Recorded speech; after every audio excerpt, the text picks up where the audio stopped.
Selamat pagi pemirsa. Mahfud MD membantah pernyataan Sri Mulyani di Komisi 11 DPR yang sebelumnya menyebutkan transaksi mencurigakan di Kementerian Keuangan sebesar 3 triliun rupiah.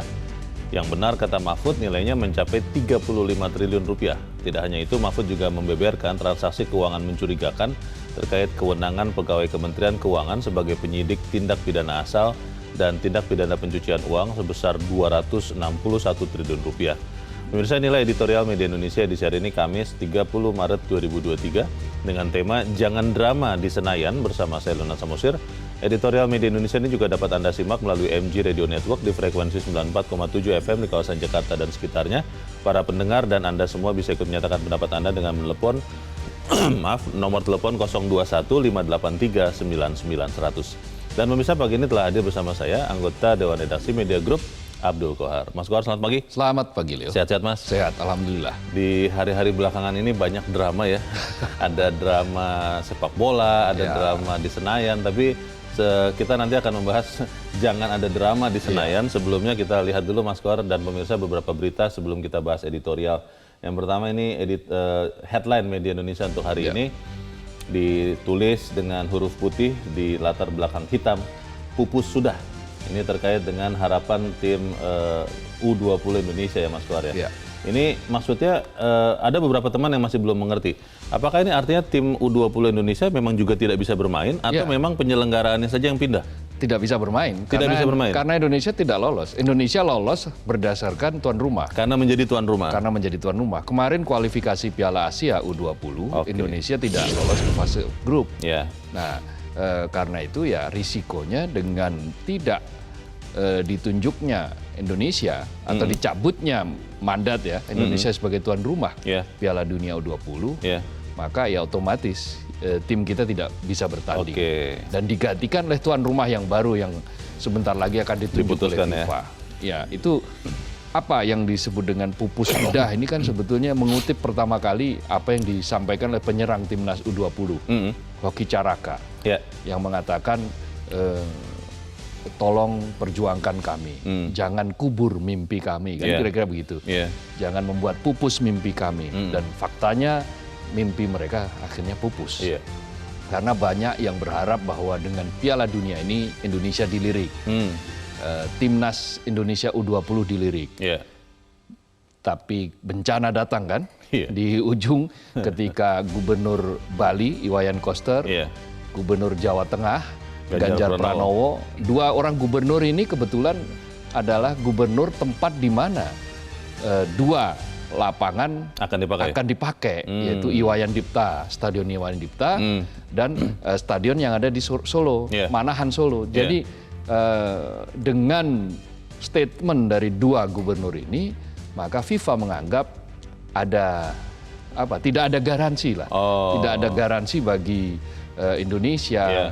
Tidak ada garansi bagi tim dari manapun termasuk dari Israel untuk kemudian mendapatkan keamanan ketika mereka bertanding. Nah, ini yang kemudian menyebabkan FIFA memutuskan untuk membatalkan Indonesia sebagai tuan rumah. Yang menjadi pertanyaan juga dan kekhawatiran kita semua ya sebagai orang yang mengaku orang Indonesia adalah ada sanksi berikut ini dari FIFA, Mas Kohar. Walaupun kemarin katanya PLT Menpora Pak Muhadjir Effendi mengatakan nggak akan ada itu sanksi-sanksi, tapi kan yang memutuskan FIFA ya? Iya. Itu bagaimana, dan Mas? Kalau dalam statement FIFA kan akan dibicarakan lebih lanjut sanksi berikutnya. Artinya masih ada potensi untuk terjadi sanksi. Dan kalau kemudian sampai Indonesia di-ban oleh FIFA, maka akan ada ribuan orang yang selama ini menggantungkan hidup dan mimpinya dari sepak bola akan kandas. Dan 180 juta orang Indonesia yang suka sepak bola itu juga akan dibuat patah hati mereka,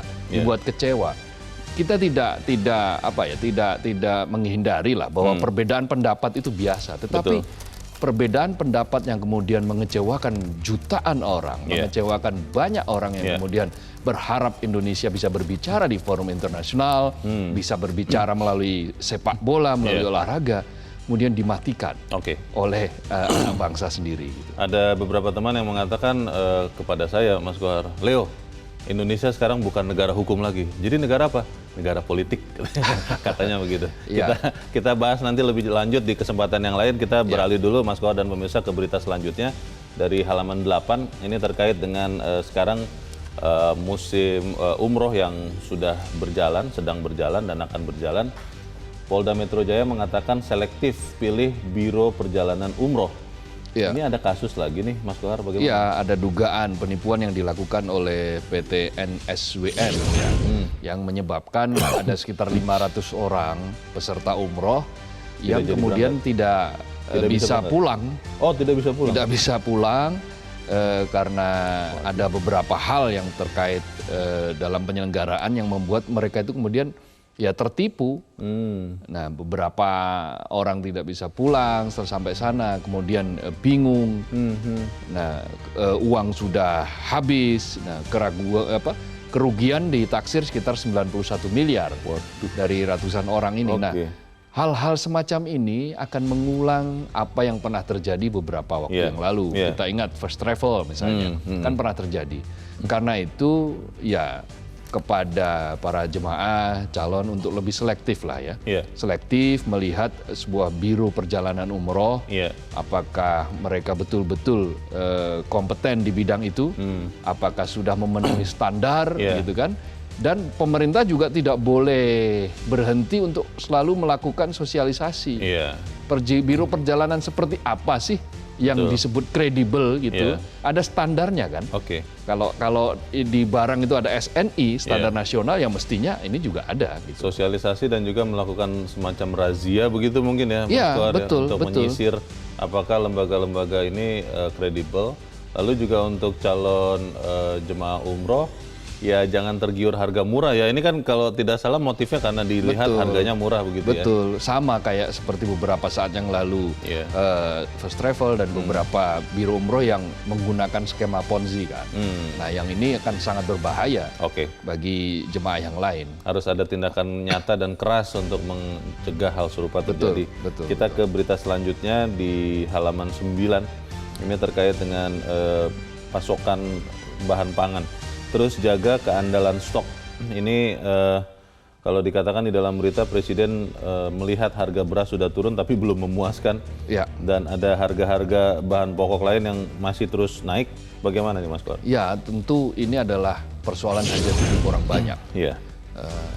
Banyak orang yang kemudian mendasarkan puas atau tidak puasnya terhadap perjalanan pemerintahan itu. Salah satu hal yang paling penting adalah kebutuhan bahan pokok. Apakah kebutuhan bahan pokok itu terkendali atau tidak terkendali, itu akan menjadi tolok ukur bagi masyarakat untuk menilai pemimpin mereka, baik di level daerah maupun di level pusat.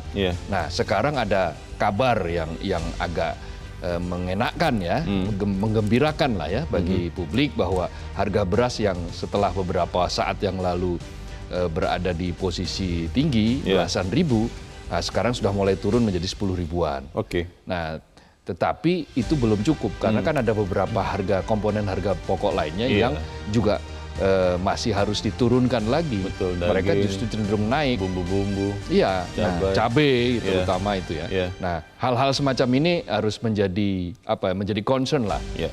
Dulu ada tim pengendali pangan, itu seperti apa mereka bekerja, itu harus dihidupkan lagi supaya tim-tim yang ini bisa bekerja efektif layaknya beberapa tahun yang lalu kan, ketika ternyata di bulan-bulan seperti bulan Ramadan, bulan Lebaran dan seterusnya, ternyata gejolak harga tidak seberapa. Nah, itu yang diharapkan.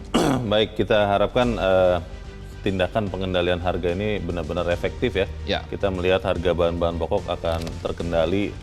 Bukan stabil di atas, tapi stabil di harga yang terjangkau masyarakat. Kita ke editorial, Mas Kohar dan pemirsa. Jangan drama di Senayan. Kalau dilihat di dalam isi editorial, dikatakan bahwa politik ternyata masih menjadi panglima. Ini mirip-mirip dengan drama di dunia sepak bola tadi. Ini ada drama juga, tapi kan katanya memang di Senayan itu adalah ajang untuk bermain drama, bukan ya? Sebenarnya bukan begitu ya, Mas Kohar? Bagaimana, Mas Kohar? Olah pikiran harusnya, lalu lalang pikiran, lalu lalang gagasan. bukan lalu lalang tubuh gitu kan. Bukan sekadar lalu lalang tubuh. Kalau lalu lalang tubuh ya semua orang asal sehat fisiknya ya bisa. Tapi lalu lalang pikiran itu jauh lebih penting. Termasuk bagaimana menyelesaikan, mencari solusi bagi dugaan adanya kejanggalan yang nilainya sama super jumbo. 349 triliun rupiah itu bukan perkara ecek-ecek. Betul. Dan di antara angka-angka itu, meskipun itu agregat ya, dari 2009 hingga 2023, 14 tahun, tetapi itu tetaplah angka yang besar. Concern kita adalah mestinya publik jangan dibuat bingung dengan hal ini. Jadi sudahi drama misalnya bersih tegang secara personal, menganggap bahwa ini adalah cari muka, dan seterusnya. Kalaupun cari muka, kalaupun demi pencitraan, tetapi kalau memang faktanya ada bahwa tindak pidana itu terjadi, maka ini harus diusut tuntas. Ini bisa menjadi aib bagi pemerintahan kalau sampai dia hanya berhenti pada tataran wacana saja, tidak diusut tuntas. Nah, siapa yang salah ya dia ya harus dihukum kan begitu. Dan pihak-pihak yang menyatakan menyangkal dan seterusnya ya harus dipanggil secara bersama supaya apa? Supaya ini clear gitu loh. Clear apa di mana letak perbedaan ini? Kan kalau Prof Mahfud mengatakan ini sebetulnya datanya sama, tetapi perspektifnya, cara pandangnya yang berbeda. Loh kok bisa? Ada apa? Nah ini harus terus dikejar. Gitu. Yang membuat banyak orang juga mengira akan ada drama di Senayan adalah ketika DPR kemarin kalau kita dengar itu Mas Kohar juga mengusulkan terus adanya panitia khusus Pansus untuk menyelesaikan masalah ini. Tapi pertanyaannya apakah benar akan bisa selesai atau jangan-jangan seperti drama Turki atau drama Korea ada seri berikutnya, jangan-jangan dramanya. Kita akan bahas itu ya Mas Kohar, dan pemirsa inilah editorial Media Indonesia untuk hari ini Kamis 30 Maret 2023. Jangan drama di Senayan.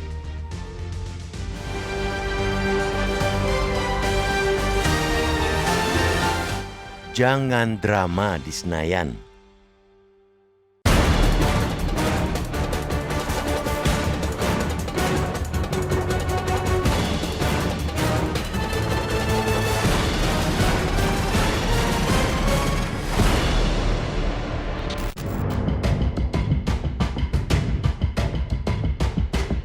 Rapat dengar pendapat umum Komite Koordinasi Nasional Pencegahan dan Pemberantasan Tindak Pidana Pencucian Uang atau TPPU dengan Komisi 3 DPR RI di Gedung DPR Senayan, Jakarta kemarin menyuguhkan tontonan menarik sekaligus menyedihkan. Rapat yang membahas misteri transaksi janggal senilai 349 triliun rupiah di Kementerian Keuangan itu menampilkan beragam adegan seperti adu tegang, hujan interupsi, tudingan Markus, maklar kasus, debat kerahasiaan laporan, hingga tudingan politis. Menarik karena rapat yang menghadirkan Ketua Komite TPPU yang juga Menteri Koordinator Bidang Politik, Hukum dan Keamanan Mahfud MD dan Kepala Pusat Pelaporan dan Analisis Transaksi Keuangan PPATK Ivan Yustiavandana itu menampilkan sejumlah fakta baru. Sebut saja perbedaan keterangan yang menyolok antara Mahfud MD dan Menteri Keuangan Sri Mulyani Indrawati. Mahfud membantah pernyataan Sri Mulyani di Komisi 11 DPR RI sebelumnya yang menyebutkan transaksi mencurigakan di Kemenkyu sebesar 3 triliun rupiah. Yang benar, kata Mahfud, nilainya mencapai 35 triliun rupiah. Beda jauh, sangat jauh. Tak hanya itu, Mahfud juga membeberkan transaksi keuangan mencurigakan terkait kewenangan pegawai Kemenkyu sebagai penyidik tindak pidana asal dan TPPU sebesar 261 triliun rupiah. Mahfud mengungkapkan sebanyak 491 aparatur sipil negara Kemenkyu terlibat dalam serangkaian transaksi janggal tersebut. Transaksi mencurigakan itu terjadi di Direktorat Jenderal Pajak serta Bea dan Cukai. Dia juga membeberkan dugaan praktek TPPU di Ditjen Bea dan Cukai Kemenkyu senilai 189 triliun rupiah terkait impor emas batangan ke Indonesia. Rapat Komite TPPU dengan Komisi 3 DPR RI itu sesungguhnya menyedihkan karena menunjukkan politik masih menjadi panglima. Hal inilah yang membuat penegakan hukum masih compang-camping. Equality before the law masih diterpinggirkan, tidak tegak lurus sebagai negara yang berdasarkan hukum atau Rechtsstaat. Selain itu, kasus transaksi janggal senilai 349 triliun rupiah di Kemenkyu sudah menciptakan kegaduhan di masyarakat tanpa proses hukum yang jelas dan pasti. Berlama-lamanya proses penegakan hukum terhadap transaksi mencurigakan itu menunjukkan kerapuhan soliditas di Kabinet Pemerintahan Joko Widodo Ma'ruf Amin, khususnya antara Menko Polhukam Mahfud dan Sri Mulyani Indrawati. Meski sama-sama bersumber dari laporan PPATK, pernyataan Mahfud MD dan Sri Mulyani berbeda satu sama lain sehingga membingungkan publik. Hal ini tentu saja tontonan tak elok bagi sesama penyelenggara negara, tetapi juga tak patut di mata rakyat. Seharusnya Mahfud MD, Sri Mulyani, dan Ivan Yustiavandana didampingi penegak hukum, duduk bersama untuk menyamakan pandangan tentang laporan PPATK periode 2009-2023. Semestinya para pejabat tidak perlu banyak berpolemik, tetapi bertindak nyata untuk menyelamatkan uang negara. Rakyat tak perlu angka-angka yang fantastis terkait transaksi janggal senilai 349 triliun rupiah. Yang paling penting adalah tindak lanjut dari temuan PPATK tersebut. Jadikan temuan transaksi mencurigakan jumbo itu sebagai momentum penegakan hukum tanpa pandang bulu, sekaligus reformasi birokrasi, sekaligus bersih-bersih di Kemenkyu dari benalu-benalu yang merusak integritas penjaga keuangan negara tersebut. Jangan biarkan para pengkhianat di Kemenkyu, terutama di jajaran pajak dan bea cukai, tertawa dan pesta pora melihat majalnya penegakan hukum di Republik ini. Babat habis para pengkhianat.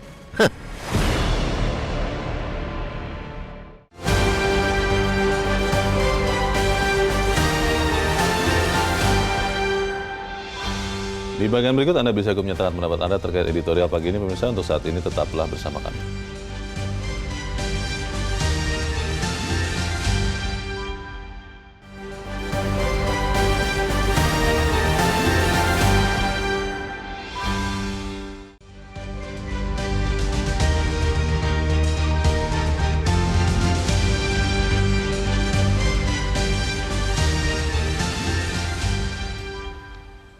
Terima kasih Anda masih bersama kami pemirsa, dan saat ini kita akan bertanya dulu Mas Kuar. Kita saat ini sudah tersambung lewat saluran telepon dengan mantan Kepala Pusat Pelaporan Analisis dan Transaksi Keuangan PPATK, Yunus Hussein. Pak Yunus Hussein, selamat pagi. Selamat pagi. Ya Pak Yunus, kemarin kita sudah lihat Pak rapat Komisi 3 DPR bersama dengan Menko Polhukam yang juga Ketua Komite TPPU bersama Kepala PPATK. Ini rapat yang tidak ada Menteri Keuangan ya, setelah sebelumnya rapatnya dengan Menteri Keuangan. Saya secara sederhana sih berpikir sebenarnya harusnya para pihak itu ada di tempat yang sama supaya bisa cross-check ya. Tapi kembali lagi Pak Yunus, sebenarnya yang terjadi ini apa ya Pak? Memang Pak Yunus kan sudah purna tugas, tapi mungkin bisa melihat yang disampaikan PPATK itu benar atau bagaimana sih Pak Yunus? Terima kasih. Jadi yang disampaikan PPATK itu namanya laporan hasil analisis. Bukan laporan transaksi keuangan mencurigakan, bukan. Itu nggak pernah disampaikan oleh PPATK. Nah, LHA ini sumbernya dari berbagai macam transaksi yang dilaporkan ke PPATK, yang isinya ada kasus posisi, ada profil pejabat, ada hasil analisisnya dan kesimpulan. Ini harusnya ditindaklanjuti oleh penyidik yang diberikan ini, dalam hal ini penyidik pajak dan bea cukai. Nah, untuk kasus ini kalau menurut saya kan agak unik karena rapatnya pada waktu dan tempat yang berbeda ya. Seharusnya Pak Mahfud sebagai Ketua Komite TPPU mengundang seluruh anggota komite itu, termasuk diantara Menteri Keuangan, untuk merekonsiliasi data. Data itu sumbernya sama PPATK, tapi kok penafsirannya, persepsinya bisa beda-beda. Nah, rapat dulu, setelah itu clear, laporkan lagi ke DPR, dan yang paling penting dari itu adalah tindak lanjut dari hasil analisis itu. Apa tindak lanjutnya? Karena ada 3 kasus besar laporan. Pertama menyangkut personil, itu Irjen yang lebih banyak menangani. Yang kedua menyangkut tindak pidana perpajakan dan TPPU dari pajak, itu penyidik pajak. Ketiga tindak pidana kepabeanan dan cukai, dan ada cuci uangnya juga, penyidiknya Direktorat Jenderal Bea Cukai. Nah, ini diperintahkan untuk memfollow up itu. Nah, setelah di follow up, diputuskan dalam komite TPPU, silakan DPR mengawasi lapornya ke DPR. Nah, follow up ini yang kita lihat belum begitu tuntas. Padahal sudah sejak tahun 2009 sampai 2024 hanya sebagian sudah diselesaikan, bagian lagi belum. Ini yang ditunggu hasilnya. Benar nggak angkanya seperti itu? Jangan-jangan angkanya tidak besar seperti itu karena periode yang lama, orang yang banyak, dan pendekatan mutasi dan transaksi yang dipakai, kemungkinan ada double counting bisa terjadi. Jadi biarlah penyidik bekerja. Menteri Keuangan harusnya memerintahkan kepada penyidiknya untuk follow up laporan-laporan yang terkait pidana pajak dan cuci uang, cukai dan cuci uang, pabean dan cuci uang. Kalau ada oknum yang bermain, ya silakan ditindak oknumnya. Bisa aja dia bermain dengan wajib pajak Yunus, atau dengan pengusaha. Kalau kita lihat ini kan ada dugaan juga tindak pidana ya. Itu memang hanya boleh di follow up di tahap awal oleh penyidik internal, yang tadi Bapak katakan penyidik pajak, penyidik bea cukai, atau Irjen, atau memang boleh Pak aparat penegak hukum yang lain, karena kan yang kita dengar laporan PPATK ini selain diberikan ke Kementerian Keuangan, tapi juga diberikan ke KPK, ke polisi dan ke Kejaksaan Agung. Bagaimana Pak? Itu kalau tidak pidana lain seperti korupsi. Tapi kalau tidak pidana perpajakan dan kepabeanan ya, penyelundupan misalnya, dan cukai hanya Direktorat Jenderal Pajak yang bisa menyidik ya, dia penyidik tunggal. Bea cukai itu juga penyidik tunggal untuk penyelundupan dan cukai. Jadi nggak bisa penyidik lain. Nah, cuman KPK bisa melakukan supervisi. Kalau dalam penanganan kasus ini ada korupsi misalnya. Ya, supervisi KPK bisa turun tangan, bisa juga mengambil alih untuk kasus korupsinya gitu. Ya. Pak Yunus, terakhir Pak, ada kemungkinan tidak Pak bahwa angka 349 itu bukan 349, bisa lebih besar, bisa lebih kecil, atau yang lain? Ada kemungkinan itu tidak sebetulnya Pak? Kalau pendekatannya pergerakan dana, kalau istilah Pak Mahfud, mutasi atau transaksi yang dihitung secara kumulatif dari 2009 sampai 2024 yang melibatkan banyak orang, kemungkinan lebih besar bisa. Tapi outstanding balance-nya, final balance-nya sebenarnya kalau dicari oleh penyidik mungkin tidak sebesar itu, karena kemungkinan double counting itu bisa terjadi. Misalnya begini, pada waktu saya di PPATK dulu pernah uang masuk ke pasar modal 2M. Beli saham BRI, jual, beli surat utang negara, jual lagi, beli lipo reksadana mantap. Berapa uangnya hasil kejahatan cuma 2M. Berapa transaksi? 6M, karena berpindah 3 kali. Nah, kalau dihitung debit kredit, dihitung mutasi ataupun transaksi, melihat pergerakan pasti jumlahnya akan besar. Nah, disinilah peranan penyidik perlu melihat berapa sih nilai akhir dari hasil kejahatan ini. Sehingga itulah yang nanti dipublish, jangan terlalu nggak ada dasarnya diumumkan itu nanti akan rame malah. Pak Yunus, terakhir lagi nih Pak, kalau DPR berkeinginan membentuk pansus, kalau Anda lihat pansus itu bisa membantu menyelesaikan masalah atau malah memperpanjang drama Pak? Ya, buat para politisi mungkin sebagian perlu membuat semacam drama seperti itu ya. Tapi kalau kerjanya efektif mengawasi tindak lanjut ya, kenapa LHPPATK rendah?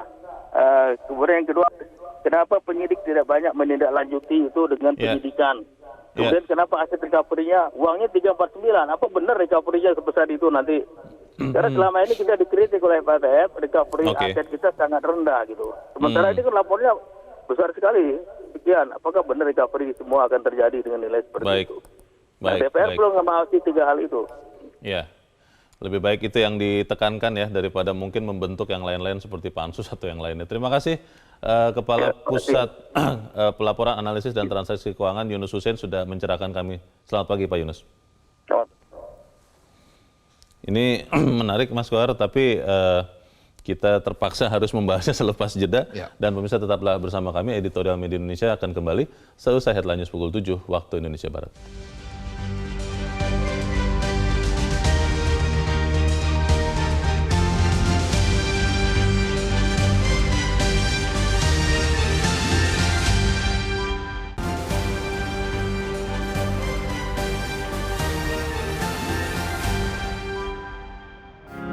Media Indonesia mengajak Anda untuk mengakses fitur premium e-paper. Dengan sajian konten berbasis intelektual dan meneguhkan kebangsaan, Media Indonesia tampil dengan lebih dinamis melalui e-paper Media Indonesia yang dapat Anda akses kapan saja, di mana saja. Caranya mudah, download aplikasi Media Indonesia di Android atau ketik link ePaper.mediaindonesia.com atau bisa scan QR Code pada layar kaca Anda. Klik tab ePaper di bagian samping layar tablet Anda, daftarkan data diri, serta pilih paket perlangganan ePaper Media Indonesia sesuai dengan kebutuhan Anda. Nikmati juga bonus spesial tambahan 4 halaman rubrik fokus setiap hari. Semua bisa Anda dapatkan hanya di ePaper Media Indonesia. Untuk informasi lebih lanjut, hubungi customer service di nomor 0811 1201 2018 atau kunjungi media sosial @mediaindonesia. Media Indonesia, referensi bangsa. Terima kasih Anda masih bersama kami di Editorial Media Indonesia. Mas Kohar, tadi sebelum headline kita mendengar penjelasan dari Pak Yunus Husin. Ya. Ada berbagai kemungkinan yang terjadi, tapi yang memang saya bertanya-tanya kenapa rapat kemarin tidak mendudukan semua pihak begitu loh. Kenapa Menteri Keuangannya tidak ikut? Ya, Menteri Keuangan kan sedang di Bali mengikuti konferensi yang konteksnya adalah keketuaan ASEAN kan Indonesia. Tapi kan bisa diatur Mas, bisa lah diatur waktunya sama-sama. Ada PPATK, ada Menko Polhukam, ada Menteri Keuangan supaya jelas. Dan itu yang akan dilakukan kan. Setelah pertemuan kemarin kan pertemuan selanjutnya akan mengundang para pihak karena kebetulan Menteri Keuangan di sini juga masuk dalam komite ini, TPPU Komite ini, Koordinasi Pemberantasan Pencegahan dan Pemberantasan TPPU ini. Nah, jadi ada alasan Komisi 3 untuk memanggil Menteri Keuangan atas dasar apa? Atas dasar keterlibatannya Menteri Keuangan di dalam tim Komite Koordinasi Nasional Pemberantasan dan Pencegahan TPPU ini. Gitu. Jadi masuk akal dan inilah yang paling penting yang digunakan untuk mensinkronisasikan apakah betul pernyataan dari Menteri Menko Polhukam Mahfud MD yang mengatakan bahwa misalnya ada segepok seperti kayak buah anggur ada beberapa cuma dicomot satu oleh Bu Sri Mulyani, satu entitas dari 15 entitas sehingga angkanya berbeda. Bu Sri Mulyani mengatakan dari 349 triliun yang disebut itu hanya 3,3 triliun yang terkait langsung dengan Kementerian Keuangan. Sementara menurut perspektifnya Pak Mahfud adalah 35 triliun kan ada 3 klaster kan ada 3 kelompok dari 349 triliun itu kan berasal dari 3 hal. Satu, pelibatan pegawai di Kemenkeu dalam konteks ini adalah pajak dan bea cukai. Nah, itu nilainya 35 triliun. Lalu ada juga keterlibatan pegawai di Kemenkeu dan pihak lain dengan nilai sekitar 53 triliun. Plus ya keterlibatan pihak-pihak misalnya kayak penyidik di perpajakan, penyidik internal lah yang terkait dengan pajak dan bea cukai dengan nilai yang sekitar 260-an triliun. Dan ini memang masih harus membutuhkan verifikasi lebih lanjut karena namanya kan laporan hasil analisis. Ini bukan otomatis transaksi mencurigakan, tetapi ketika ada kejanggalan, itu kan harus diusut. Itu intinya ada di situ. Masyarakat soalnya langsung mengartikannya begitu, Mas Kohar. Betul, apalagi 9 triliun itu korupsi atau kejahatan, begitu loh. Apalagi ada kasus Rafael Alun Sambodo, jadi ada kasus di bea cukai, betul. Dan itu tidak salah. Kenapa? Karena memang yang muncul adalah seperti itu dan faktanya memang ada semacam kayak klik gitu loh, kelompok. Kalau Mahfud MD mengatakan ada kelompok, Rafael Alun sudah tertangkap, istilahnya sudah kasusnya sudah terbuka, terkuak. Tetapi dia memiliki jejaring. Nah, jejaring inilah yang dicurigai atau diduga, dikhawatirkan itu masih ada. Baik. Gitu. Kita mau coba juga mendengarkan pendapat masyarakat ya Mas Kohar. Saat ini kita sudah terhubung dengan pemirsa Metro TV di Banjarmasin, Kalimantan Selatan. Ada Pak Tasrik Usman. Pak Tasrik, selamat pagi.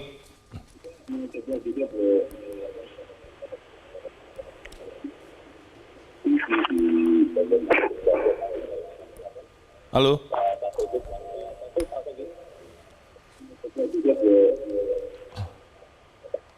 Pak Tasrik, selamat pagi Pak.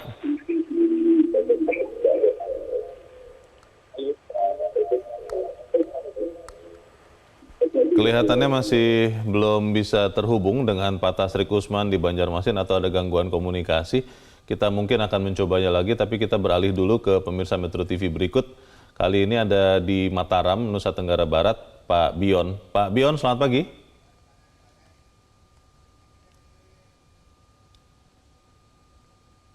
Pak Bion, selamat pagi. Halo. Leo, Bang Kohar, selamat pagi. Selamat pagi. Ini dengan Pak Tasrik atau Pak Bion? Oh, Pak Bion ya, baik. Selamat pagi, Bung Leo. Ya, Bion. Silakan Pak Bion, silakan Pak. Selamat pagi Pak, silakan. Ya, baik. Makasih, Bung Leo, Bang Kohar. Ya. Pak Bion. Ya Pak. Pak Bion, mohon maaf, volume televisi Anda dikecilkan saja atau dimatikan Pak, supaya tidak bergulung, dan langsung Pak nyatakan pendapat Anda. Silakan Pak Bion. Ya. Baik, Bung Leo, Mas Kohar, makasih. Jadi begini. Ya, baik. Jadi begini. Ya. Parlemen ini kan adalah lembaga politik yang notabene ada fungsi pengawasan dalam konteks eksekutif. Ya. Nah, persoalannya adalah menjadi menarik karena ini menjadi drama politisasi hukum yang ada di parlemen, maka kami selaku Ketua Pemuda Marhain Indonesia Nusa Tenggara Barat menyatakan sangat tidak sependapat dengan cara-cara elektif kepentingan praksi-praksi politik di parlemen. Lalu yang kedua, Bung Leo, Mas Kohar, saya ini mantan anggota parlemen DPR. Pansus tidak akan pernah menyelesaikan masalah. Saya pernah menjadi ketua Pansus Illegal Logging. Karena kita adalah lembaga politik. Apapun yang kita bisa ketemukan dalam rangka proses penyelidikan kasus, itu ujungnya nanti kepada lembaga hukum, yaitu kejaksaan, kepolisian, atau KPK. Nah, jadi sekarang saya mendukung Pak Mahfud, apalagi beliau ini kan senior mantan ketua KPK. Kalau kita punya data secara otentik dalam persoalan penegakan law enforcement, maka ranahnya lembaga hukum. Nanti jaksa akan membentuk tim khusus untuk melakukan proses penyelidikan. Kita lupa bahwa pidana korupsi itu mengacu azas lex specialis derogat leg generalis, karena saya pengacara di Pasio yang sering bela kasus korupsi. Nah, jadi bisakah kita ketemukan pidana asal? Bisa. Terjadinya pencucian uang ini karena ada gratifikasi penyuapan kepada salah satu pejabat. Nah, maka saya yakin terjadinya persoalan di Menku ini ada tindak pidana korupsi, kejahatan yang sangat luar biasa. Kalau sekarang bukan luar biasa, biasa-biasa saja yang sering saya katakan ke Bang Leo. Lalu yang ketiga, Bang Leo, Mas Kohar, Ibu Ketua Umum saya mantan aktivis juga Bang Kohar, Ketua Pemuda Marhain, Bu Mega terutama ini, ketika penyerangan kantor DPP PDI di Ponorogo, saya berdana di sana Bang Leo. Jadi silakan, saya minta Bu Mega untuk segera turun, memerintahkan kepada Bu Puan, Mbak Puan, dan praksinya untuk segera dorong kasus ini ke meja hijau, tentunya untuk menjadi putusan yang inkrah. Saya optimis bahwa ini ada korupsi di dalamnya. Terima kasih Bang Leo, Mas Kohar, terima kasih. Sukses selalu Metro, terima kasih. Assalamualaikum warahmatullahi wabarakatuh. Waalaikumsalam. Terima kasih Pak Bion di Mataram, Nusa Tenggara Barat. Kita coba menghubungi kembali Pak Tasrik Usman di Banjarmasin, Kalimantan Selatan. Pak Tasrik, selamat pagi. Selamat pagi Mas Leo, selamat pagi Bang Kohar. Selamat pagi. Silakan Pak Tasrik, pendapat Anda Pak, singkat padat saja. Menarik apa yang terjadi kemarin ya, rapat dengar pendapat antara Komisi 3 dengan Pak Mahfud, kemudian PPATK. Saya melihat rapat itu belum maksimal hasilnya ya, karena hampir separuh waktu berkutat pada persoalan legal standing yang dipermasalahkan, kemudian situasi akan kayak gaduh gitu ya. Sementara substansi yang ditunggu masyarakat itu masalah dari masalah yang akan dipecahkan itu yang belum jalan. Kalau saya melihat ada dua kesimpulan rapat tadi malam. Yang pertama, bahwa DPR menggunakan hak konstitusional menanyakan mengenai legal standing, sekaligus koordinasi antara Pak Mahfud dengan Ibu Sri Mulyani dan PPATK itu yang belum sinkron, bahkan terkesan data itu belum matang tapi sudah dipublish. Itu yang pertama. Yang kedua, ada perbedaan yang mendasar antara ketua TPPU, yaitu Pak Mahfud MD dengan Ibu Sri Mulyani mengenai angka transaksi yang mencurigakan di lingkup Kementerian Keuangan. Menurut Ibu Sri Mulyani di Komisi 11 itu hanya 3 triliun. Sementara menurut Pak Mahfud kemarin itu adalah 35 triliun. Nah, solusinya adalah supaya negara ini tidak gaduh, saya sarankan DPR segera membentuk pansus saja. Supaya Pak Mahfud bisa menjelaskan, Ibu Sri Mulyani bisa menjelaskan. Kalau ada unsur pidana, ya segera ditindaklanjuti oleh KPK, Jaksa Agung dan Kepolisian. Supaya ada yang mengatakan, Pak Tasrik, ada yang mengatakan pansus itu tidak menyelesaikan masalah kalau berkaca kepada kasus Bank Senturi misalnya. Itu pansusnya tidak berujung, katanya begitu. Bagaimana itu Pak Tasrik? Oh, kalau menurut saya justru itu solusi yang terbaik. Jadi bagaimana ini mengarah kepada persoalan hukum, itu harus ada dulu pansus. Supaya bisa diurut mana yang katakan double accounting yang tidak bermasalah, tetapi mana yang masuk ke ranah hukum. Tetapi harus memang benar-benar pansus ini dijadikan untuk solusi bagaimana, karena ini angka 349 triliun bukan angka yang kecil ya, ini angka yang besar. Supaya semua jelas, saya sarankan untuk pansus. Terima kasih. Baik. Terima kasih Pak Bion di Mataram, Nusa Tenggara Barat. Pak Tasrik Usman di Banjarmasin, Kalimantan Selatan untuk pendapat Anda. Selamat pagi Pak Tasrik. Ini menarik ini Mas Kohar. Pak Bion mengatakan tidak usah pansus, tapi penegak hukum. Pak Tasrik Usman bilang pansus karena supaya lebih jelas mengurutkan masalah. Yang mana yang harusnya ditempuh supaya kegaduhan ini menjadi tenang tapi ada kepastian hukum? Yang kita tunggu adalah apakah Komisi 3 berhasil mengundang ketiga pihak ini secara bersamaan. Bu Sri Mulyani, Kementerian Keuangan, kemudian Pak Mahfud MD, dan PPATK, Kepala PPATK, Pak Ivan. Nah, dari tiga hal ini kan sebetulnya mereka berada di dalam satu payung yang sama. Yaitu tim koordinasi nasional pencegahan dan pemberantasan tindak pidana pencucian uang. Sebenarnya semuanya dalam tanda petik anak buah bosnya adalah Pak Mahfud di TPPU itu ya? Betul. Nah, dalam konteks satu wadah inilah mestinya daya jangkau Komisi 3 bisa untuk mencapai itu.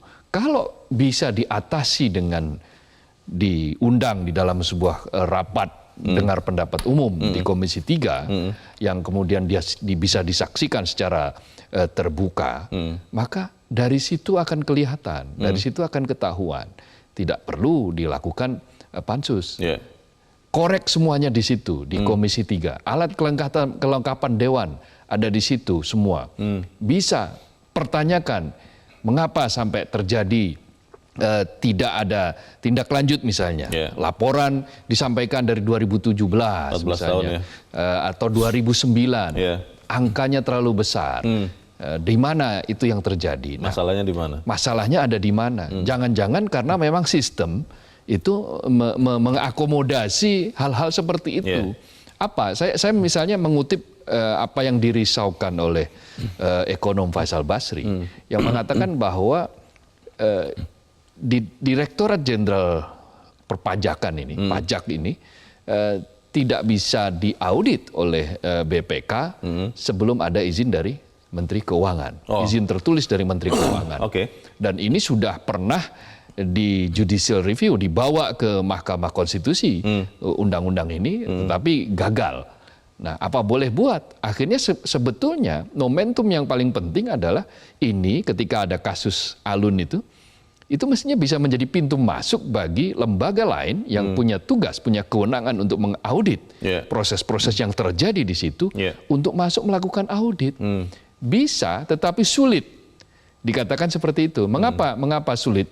Ya karena harus ada izin dulu Menteri Keuangan dulu. Nah, sementara kan yang kita saksikan saat ini adalah para pihak cenderung untuk bertahan ya. Para pihak cenderung untuk bertahan bahwa tidak betul itu seperti itu. Angka yang benar segini dan seterusnya, yang kemudian membuat masyarakat atau publik ini bingung ini seperti apa sebetulnya. besaran angkanya dahsyat, tetapi ketika didetailkan itu masyarakat kok beda-beda, kok seperti ini. Mas Kohar, ada yang mengatakan begini, sebenarnya ketika para pihak ini masuk ke DPR, bisa jadi malah makin ramai dan tidak berujung, malah makin sumir. Sebaiknya presiden saja sebagai pimpinan tertinggi ambil alih dulu di dalam, pastikan dulu kebenaran yang mana, baru ketemu DPR atau dibuka ke publik. Kita bahas kemungkinan itu di bagian berikut, dan pemirsa tetap bersama kami, Editorial Media Indonesia segera kembali.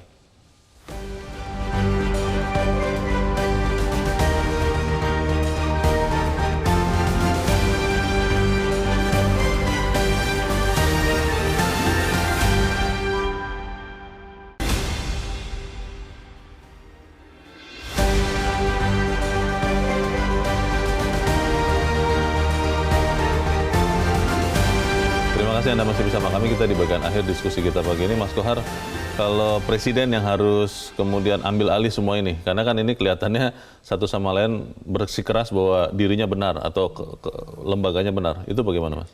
Jangan sedikit-sedikit kita suruh presiden untuk turun gunung dan seterusnya. Ini kemarin presiden kan sudah kita minta untuk turun gunung soal sepak bola. Nanti apalagi presiden lagi, semuanya presiden, sampai lubang-lubang jalan di daerah tertentu nanti presiden harus turun. Tapi kan Pak Mahfud dan Bu Sri Mulyani sama-sama menteri yang adalah pembantu presiden. Kalau begitu kan presidennya yang menyelaraskan dua pembantu presiden bisa turun tangan dengan menyuruh menyuruh mereka untuk melakukan sekali lagi koordinasi. Seperti kayak yang kemarin dikatakan oleh Pak Mahfud, bahwa Pak Mahfud diperintah oleh presiden untuk menyampaikannya ke DPR. Maka diadakanlah ini pertemuan dengan Komisi 3 ini. Nah, kalau ini semuanya sudah disinkronkan nanti sebelum diundang, katakanlah Menteri Keuangan sebelum diundang ke Komisi 3 bersama-sama dengan Pak Mahfud dengan juga Kepala PPATK, Ketua PPATK, maka harus ada diskusi dulu yang beres. Ini sebetulnya seperti apa? Menyamakan persepsi. Menyamakan persepsi bahwa angka yang benar itu sekian. Setidak-tidaknya adalah dari laporan yang sudah masuk. Kan ini ada beberapa persoalan, misalnya surat yang disampaikan melalui hand to hand, melalui langsung, yang tidak diketahui oleh Menteri Keuangan misalnya. Kan harusnya ada tanda terima itu. Katakanlah. Tanda terima resmi. Betul, tanda terima resmi. Tetapi kenapa kemudian sampai Menteri Keuangan merasa tidak tahu? Tapi PPATK-nya yakin ya itu sudah memberikan ya Mas ya? Sudah ada kan, resmi ya? 2017 sudah diberikan. Kemudian dinyatakan yang mana? Kan Menteri Keuangan bingung yang mana. Kami tidak menerima yang itu. Bisa jadi tidak sampai. Kemudian ditunjukkan loh ini loh. Nah ternyata memang sudah ada. Surat itu sudah diterima. Nah hal-hal semacam ini kan memantik kecurigaan. Kalau betul sekali lagi, kalau betul bahwa peristiwanya seperti itu, maka berarti ada persoalan sistem yang sengaja dibuat tertutup di dalam lembaga. Ini tidak boleh. Lembaga yang mana juga kita masih belum tahu. Betul. Akhirnya. Apakah ini yang terjadi bahwa ada yang sengaja menghambat supaya laporan ini tidak sampai ke atas atau bagaimana? Kita belum tahu. Karena itu harus clear dulu bahwa semuanya bekerja untuk mencapai Indonesia yang bersih. Mas Kohar, ketika kita bicarakan ini kan akhirnya fokus energi semua teralih ke sini. Padahal masalah lain banyak yang masih harus diselesaikan. Ini sampai berapa lama lagi drama ini terjadi dan bagaimana solusinya? Singkat saja Mas.